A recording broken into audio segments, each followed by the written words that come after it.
សួស្តីទៅកាន់បងប្អូនដែលកំពុងទស្សនាកំពុងមើលទាំងអស់គ្នាបើចូលមើលហើយកុំភ្លេចជួយចុច follow page ខ្ញុំម្នាក់មួយដើម្បីឲ្យខ្ញុំមានកម្លាំងចិត្តធ្វើវីដេអូតបទៀតចឹងគឺថ្ងៃនេះអត់មានភ្ញៀវគឺរាយលុយគ្នាដើម្បីទិញបបរហុងជាមួយនឹងនំបញ្ចុកលេខគ្នាញ៉ាំមួយគ្នានៅទាំងអស់គ្នាបងប្អូនទាំងអស់គ្នា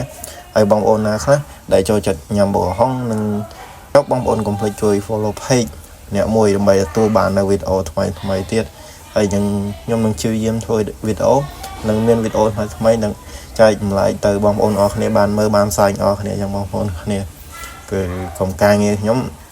តែពេលតនេះគឺតែងតែរកឡើង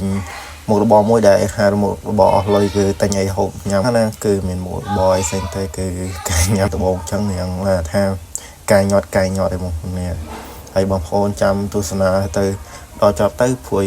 ដបងចឹងបានតែកាយញាត់ទេបងប្អូនចាំតែមើលតែtrongវីដេអូចាប់ដើមចេញដល់ភ្នែកម្នាក់ហើយព្រោះអីដោយសារវាហឹលពេកចឹងណាបងប្អូនខ្លះដែលចូលចិត្តញ៉ាំហឹលគឺត្រូវហើយតែបើក៏មួយខ្ញុំនេះសើអ្នកចាញ់ហឹលដែរព្រោះញ៉ាំបានហើយជាអ្នកមិនបានដឹងទេគឺ